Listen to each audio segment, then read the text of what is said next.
नाज़रीन अस्सलाम वालेकुम। ज़ेड न्यूज़ के ख़बरनामे में आपका इस्तक़बाल है। मैं सलमान ख़ान। आगे बढ़ने से पहले सुर्ख़ियों पर नज़र डालते हैं। कुछ अरसे से रुका हुआ मेडिकल बोर्ड जल्द अज जल्द दोबारा शुरू किया जाए। नायब वज़ीर आला भट्टी विक्रमार्का की सिंगरनी इंतज़ामिया को हिदायत। मरकज़ी वज़ीर जी किशन रेड्डी ने सनत नगर असम्बली हल्के में वाक़ UPHC सेंटरों का किया दौरा और वहाँ ज़रूरी तिब्बी आलात किए फ़राहम।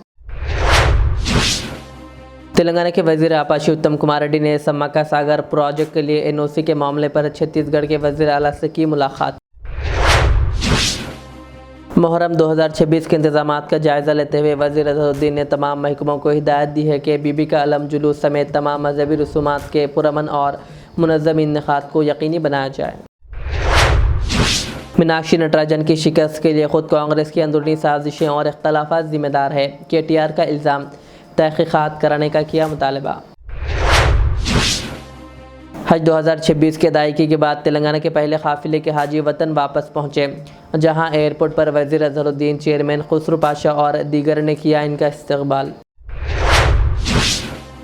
गोलकुंडा के कुमारवाड़ी इलाके में 26 साला नौजवान मसूद चांदी का बेदर्दी से कर दिया गया कत्ल। पुलिस मसरूफ़ तहक़ीक़ात। नायब वज़ीर आला भट्टी विक्रमार्का ने सिंगरनी इंतज़ामिया को हिदायत दी है कि कुछ अरसे से रुका हुआ मेडिकल बोर्ड दोबारा जल्द अज जल्द शुरू किया जाए। उन्होंने कहा कि इस अमल को मुकम्मल शफ़ाफ़ियत, गैर जानिबदारी और तनाज़ा से पाक अंदाज में चलाया जाए ताकि मुस्तहिक़ मुलाज़िमीन के विरसों को नए तक़र्रुरात फ़राहम किए जा सकें। उन्होंने बताया कि हफ़्ते को मंशियाल में 335 मुस्तहिक़ विरसों को तक़र्रुरी नामे दिए जाएंगे। भट्टी विक्रमार्का ने कहा कि अवामी हुकूमत सिंगरनी मुलाज़िमीन की फ़लाह बहबूद के लिए मुसलसिल इक़दामात कर रही है और मुस्तक़बिल में मज़ीद रोज़गार के मौक़े पैदा करने के लिए सिंगरनी की तोसी पर भी तवज्जो दी जा रही है। मरकज़ी वज़ीर जी किशन रेड्डी ने सिकंदराबाद पार्लिमानी हल्के के सनत नगर असम्बली हल्के में वाक़ शिवाजी नगर और एसआर नगर, अमीरपेट के अर्बन प्राइमरी हेल्थ सेंटरों का दौरा किया और वहाँ ज़रूरी तिब्बी आलात फ़राहम किए गए तिब्बी आलात में ECG मशीन, आँखों के मुआयने के लिए मशीन, मुकम्मल ख़ुदकार खून टेस्ट के लिए मशीन और तिब्बी आलात को जरासीम से पाक करने के लिए मशीन शामिल है। मरकज़ी वज़ीर ने कहा कि इन सहूलतों से मुकामी अवाम को बेहतर तिब्बी खिदमात फ़राहम करने में मदद मिलेगी। तेलंगाना के वज़ीर आपाशी उत्तम कुमार रेड्डी ने सम्माका सागर प्रोजेक्ट के लिए NOC के मामले पर छत्तीसगढ़ के वज़ीर आला से मुलाकात की। छत्तीसगढ़ हुकूमत की जानिब से मुस्बित रद्द-ए-अमल के बाद इस अहम गोदावरी प्रोजेक्ट की मंजूरी के इम्कानात रोशन हो गए हैं। वज़ीर ने कहा कि बेशतर टेक्निकी और माहौलियाती मंजूरियों के हुसूल के बाद अब NOC ही आखिरी बड़ी रुकावट बाकी है। सम्माका सागर प्रोजेक्ट के ज़रिए 4.40 एकड़ लाख अराजी सम्माका सागर प्रोजेक्ट के लिए 4.40 लाख एकड़ ज़रई अराजी को आपाशी में इस्तेहकाम मिलेगा, जबकि रामप्पा पागल लिंक केनाल के तहत मज़ीद 30,000 एकड़ ज़मीन को पानी फराहम किया जाएगा। इसके अलावा देवदोला लिफ्ट इरीगेशन स्कीम को तक़वियत मिलेगी और सैकड़ों देहात को पीने के पानी की सहूलियत हासिल होगी। तेलंगाना हुकूमत ने छत्तीसगढ़ के तहफ़्फ़ुज़ात के दौरे के लिए सर्वे के अखराजात भी बर्दाश्त किए हैं और उम्मीद ज़ाहिर की है कि जल्द अज जल्द NOC जारी हो जाएगी। तेलंगाना के वज़ीर बराए अक़लियती बहबूद मोहम्मद अज़हरुद्दीन ने सेक्रेटरीट में मुहर्रम 2026 के इंतजामात का जायज़ा लेते हुए तमाम मुताल्लिक़ा महकमों को हिदायत दी है कि बीबी का अलम जुलूस समेत तमाम मजहबी रसूमात के पुरअमन और मुनज़्ज़म इनेकाद को यकीनी बनाया जाए। उन्हें सफाई, पीने के पानी, स्ट्रीट लाइट्स, तिब्बी सहूलियात, ट्रैफिक नज़्म-ओ-नस्क़, सिक्योरिटी और बिला तातुर बिजली फराहमी पर ख़ुसूसी तवज्जो देने की हिदायत दी। वज़ीर मौसूफ़ ने पुलिस, RTC, वक्फ़ बोर्ड और दीगर महकमों को बाहमी राब्ते के साथ काम करने की ताकीद करते हुए कहा कि आरशू खानों, सबीलों और जुलूस के रास्तों पर तमाम ज़रूरी इंतज़ामात वक्त से पहले मुकम्मल किए जाएँ। उन्होंने कहा कि रियासती हुकूमत मुहर्रम की मजहबी व सक़ाफ़ती अहमियत के तहफ़्फ़ुज़ के लिए मुकम्मल ताउन फराहम करेगी ताकि मुहर्रम 2026 के तमाम प्रोग्राम पुरअमन, महफूज और कामयाबी के साथ मुनक़्क़िद हो। BRS के वर्किंग सदर KTR ने कांग्रेस हुकूमत और वज़ीर आला रेवंत रेड्डी पर शदीद तनक़ीद करते हुए कहा कि मीनाक्षी नटराजन की शिकस्त के लिए ख़ुद कांग्रेस की अंदरूनी साजिशें और इख्तलाफात ज़िम्मेदार है। उन्होंने मुतालबा किया कि कांग्रेस क़ियादत इस बात की तहक़ीक़ात करे कि पार्टी के अंदर से मालूमात किसने लीक किए और मीनाक्षी नटराजन के ख़िलाफ़ काम किया। KTR ने वज़ीर आला के बाद बयानात पर एतराज़ करते हुए कहा कि हैदराबाद में बारिशों और शहरी मसाइल से निपटने में हुकूमत नाकाम रही है। उन्होंने दावा किया कि शहर में मौजूद बुनियादी ढांचे का बड़ा हिस्सा BRS के दौरे हुकूमत में तैयार किया गया था, जबकि मौजूदा हुकूमत सिर्फ तशहीरी सियासत में मसरूफ़ है। उन्होंने हाइड्रा के कामकाज पर भी सवाल उठाते हुए इसे हरासानी का ज़रिया करार दिया।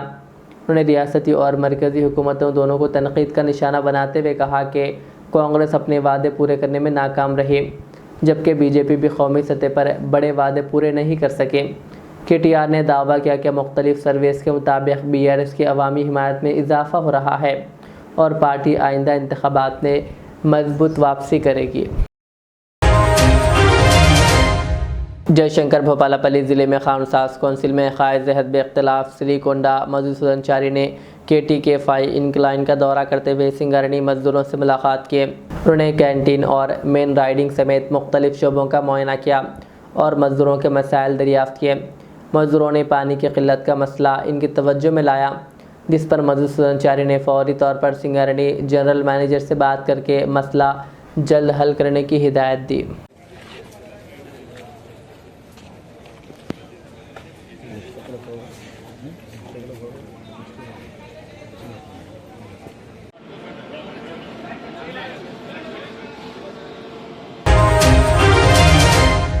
सेक्रेटरीट में रियासती बराए जंगलात व माहौलियात व मजहबी उमूर कुंडा सुरेका की ज़ेर सदारत महकमे औक़ाफ़ के ग्रेड 2 से grade A executive officers EOs के ओहदों पर तखर्रुरी पाने वाले अफसरान में तरक्याती अहकामात तकसीम किए गए। इस मौके पर वज़ीर मौसूफ़ ने रियासत भर के पुजारियों, दीगर मुलाजमीन और इनके अहल खाना की फलाह बहबूद के लिए आरचेक व दीगर मुलाजमीन वेलफेयर फ़ंड ट्रस्ट के तहत नाफिज फलाही स्कीमों के फ़वाइद में इजाफ़े और नई माली इमदादी सहूलतों की तफसीलात से भी आगाह किया।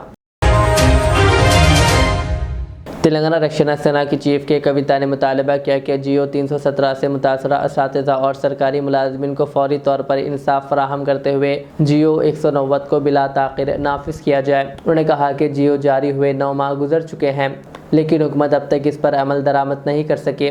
कविता ने इल्ज़ाम लगाया कि कांग्रेस हुकूमत कमेटियों के नाम पर वक्त ज़ाय कर रही है और मुलाजमिन को इनके आबाई मुकामात पर तैनात करने के वादे पूरे नहीं किए जा रहे।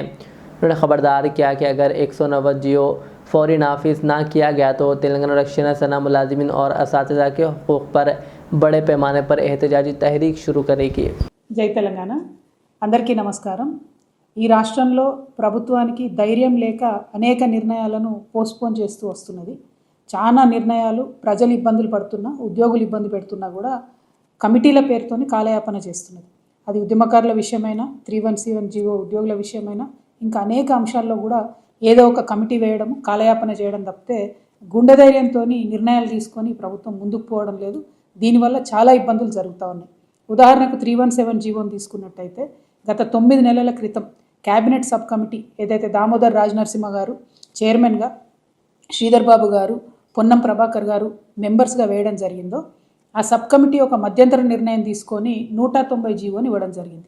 ఆ 190 GO ప్రకారం 9 నెలల క్రితమే వివిధ జిల్లాల్లో ఉన్నటువంటి 317 GO బాధితులు, అందులో మెజారిటీ టీచర్లు ఉన్నప్పటికీ అన్ని డిపార్ట్మెంట్లో కూడా 317 GO వల్ల స్థానికతను విస్మరించడం వల్ల ఇతర జిల్లాల్లో పనిచేస్తున్నటువంటి ఉద్యోగులు ఉన్నారు.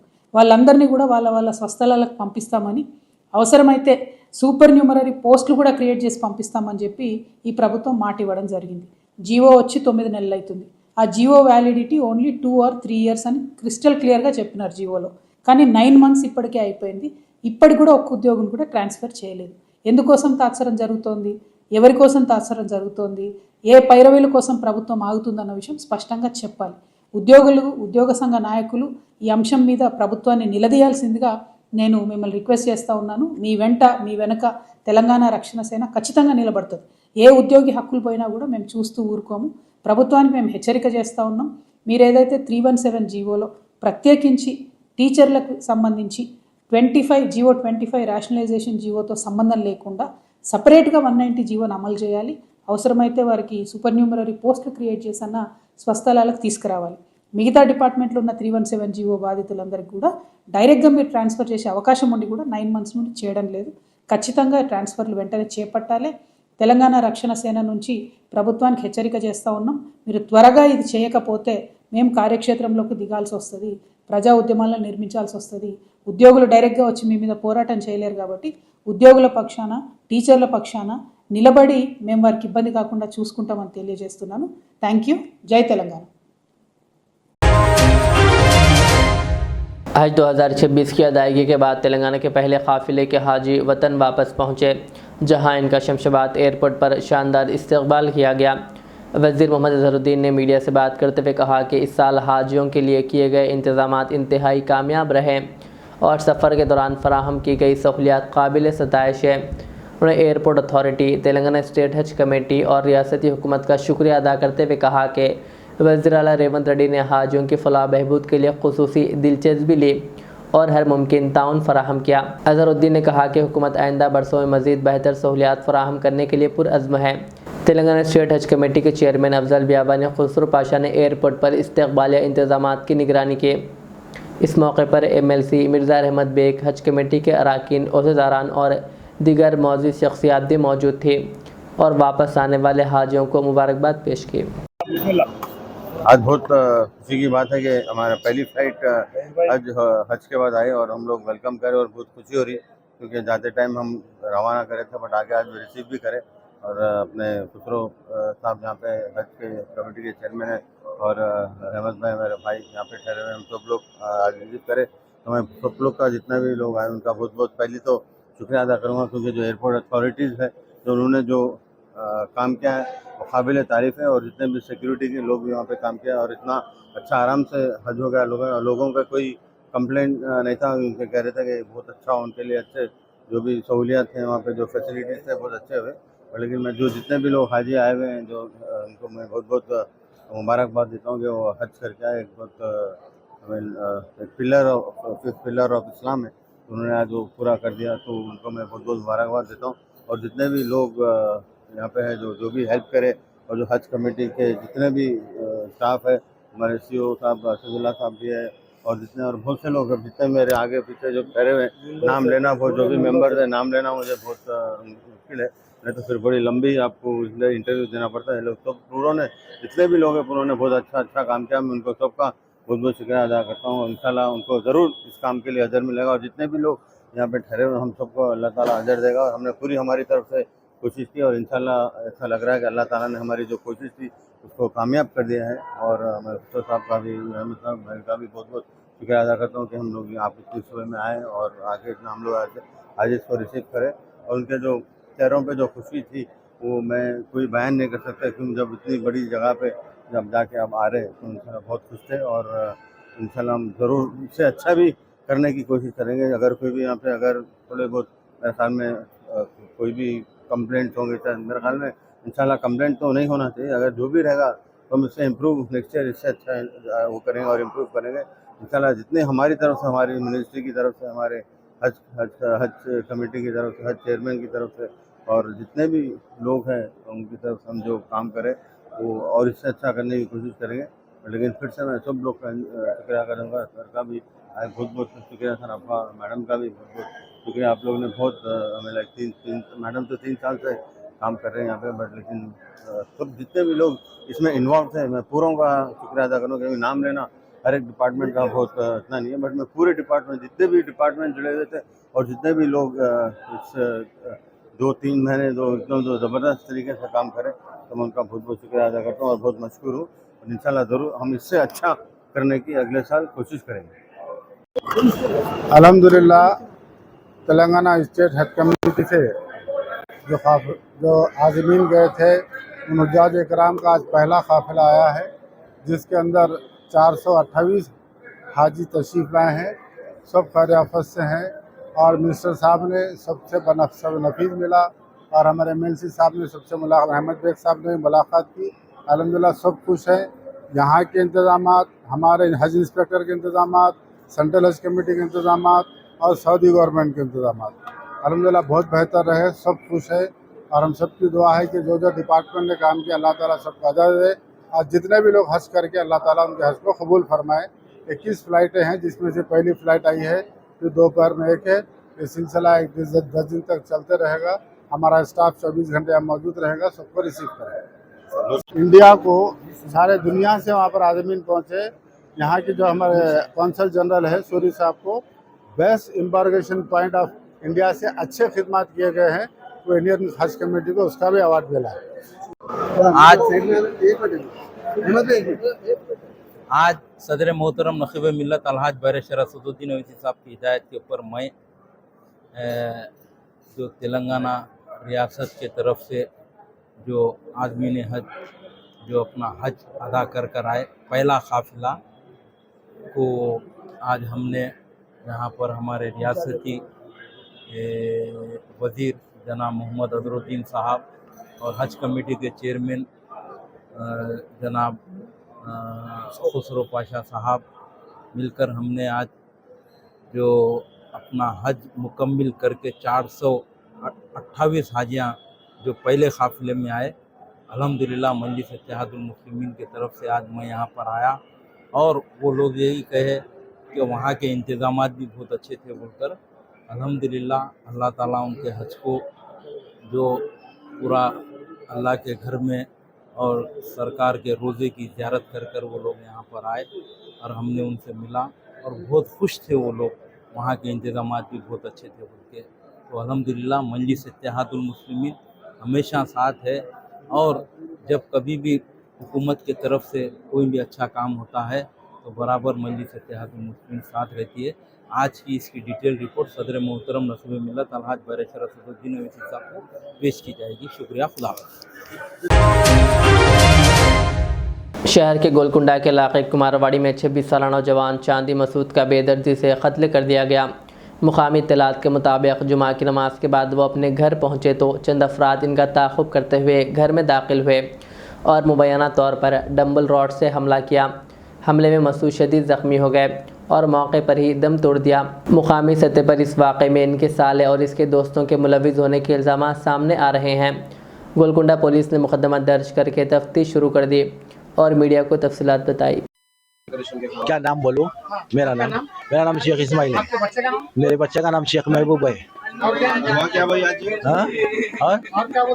और उनको शेख मसूद चांदी बोलते थे। उनको मसूद चांदी बोल के नाम ये रुफियत थी। ये 3:30 के टाइम पे हुआ, ये नमाज के बाद हुआ, 3:30 का दरमियान हुआ।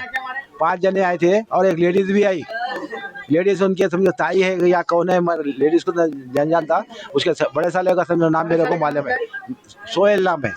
हाँ, उसके दूसरे सालों का नाम समझो जाबर ओबर क्या है वो लोग का से।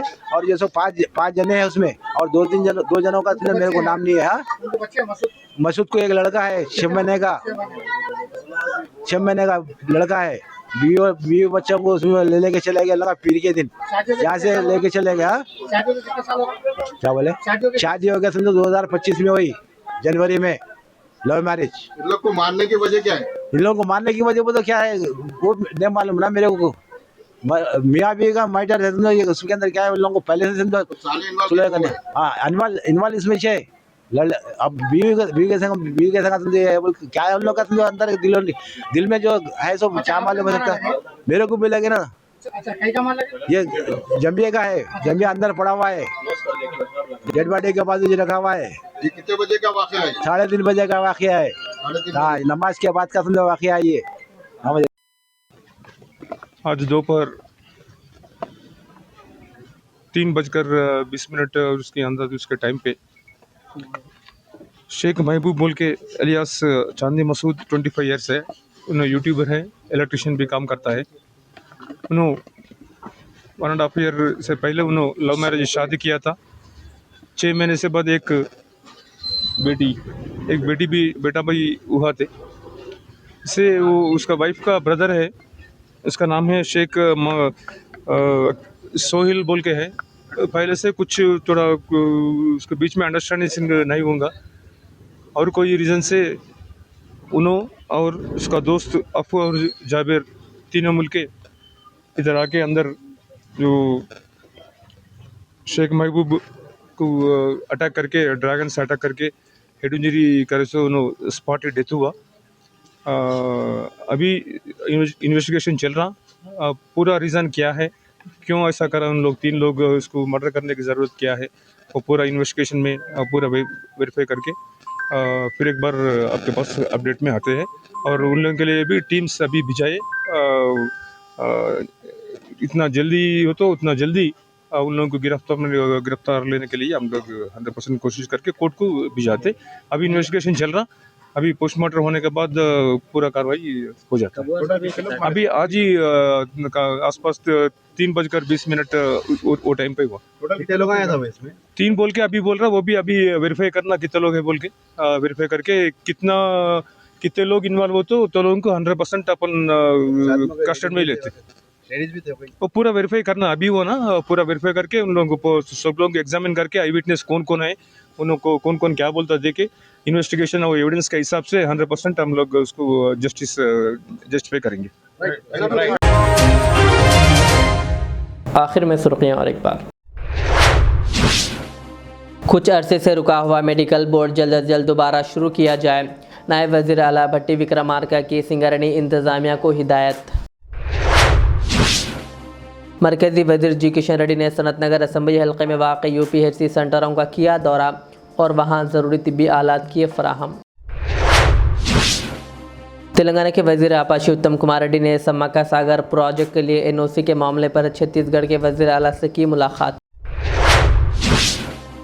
मुहर्रम 2026 के इंतजामात का जायज़ा लेते हुए वज़ीर अज़हरुद्दीन ने तमाम महकमों को हिदायत दी है कि बीबी का अलम जुलूस समेत तमाम मजहबी रसूमात के पुरअमन और मुनज़्ज़म इनेकाद को यकीनी बनाया जाए। मीनाक्षी नटराजन की शिकस्त के लिए ख़ुद कांग्रेस की अंदरूनी साजिशें और इख्तलाफात ज़िम्मेदार है, KTR का इल्ज़ाम, तहक़ीक़ात कराने का किया मुतालबा। हज 2026 की अदायगी के बाद तेलंगाना के पहले काफ़िले के हाजी वतन वापस पहुँचे, जहाँ एयरपोर्ट पर वज़ीर अज़हरुद्दीन, चेयरमैन खुसरू पाशा और दीगर ने किया इनका इस्तकबाल। गोलकुंडा के कुमारवाड़ी इलाके में 26 साला नौजवान मसूद चांदी का बेदर्दी से कर दिया गया कत्ल, पुलिस मसरूफ़ तहक़ीक़ात। ये थी आज की दिन भर की हमारी ख़बरें। मुझे इजाज़त दीजिए। हमारे चैनल को यूट्यूब पर सब्सक्राइब, फेसबुक पर लाइक शेयर ज़रूर करें। अल्लाह हाफ़िज़।